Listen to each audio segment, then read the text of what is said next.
Hello again. I was not one of those who voted for Boris Johnson, and so I feel able to crow a little about my perspicacity, because I knew all along that he was a wrong 'un. But, which was worse, that he would screw up the country. He's one of those characters, a bit like Jeffrey Archer, that you feel instinctively will let you down and who cannot be relied upon. Boris Johnson stood at the 2019 election for taking control of our borders, for being sensible with money and keeping taxes at a reasonable level and making the lives of ordinary working people easier. How has he been doing on these things? Obviously, Britain hasn't taken back control of its borders, and all the indications are now that Johnson never had any intention at all of doing so. He's all in favour of immigration, and he's admitting 1 million immigrants a year compared with Tony Blair's 300,000 or so. In other words, when it comes to immigration, he's 3 times as bad as the Prime Minister who initiated mass immigration into Britain. Johnson has made many deals which hinge around the country taking more immigrants and put a woman from an immigrant family in charge of immigration. This was never going to end well. Don't even ask about the tens of thousands of illegal immigrants, or migrants as we call them these days. What about financial responsibility? Well, that's easy to talk of because there hasn't been any. This government has just printed more and more money as and when it was needed, creating catastrophic inflation, of course, in the process.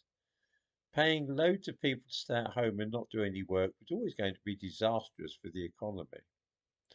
When, as a result of these mad policies, the government found that they were running short of money and needed to make some savings, then the obvious answer was to break a couple of manifesto pledges.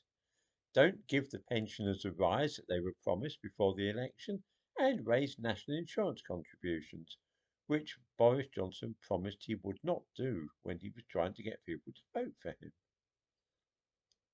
Has this resulted in a better standard of living? I will leave it to those of us who pay gas and electricity bills to answer that, as well as those who run cars. Of course, that leads us to perhaps the maddest and least conservative thing which the Prime Minister is doing, which is following the completely crazy aim of reducing carbon emissions in this country to zero.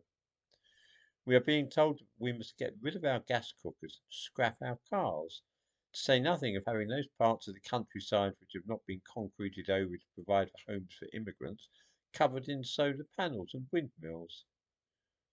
Everybody knows this isn't going to work. It won't produce enough electricity. And of course, it means we're heading for power cuts and a 3-day week, just like the 1970s. But our Prime Minister simply carries on. Perhaps I'm getting old, but it does seem to me that every Prime Minister this country has is worse than the one before. Lord knows I thought Tony Blair was a ghastly, slick and oily chancer, but Gordon Brown didn't even have Blair's superficial charm, and he screwed things up even worse than Blair. David Cameron was like Gordon Gekko, an obvious spiff with his eye on the main chance. I couldn't even bear to look at Theresa May, she was so useless and awful. But Johnson is worse than all these people rolled into one. This country really is heading for disaster with that fellow at the helm.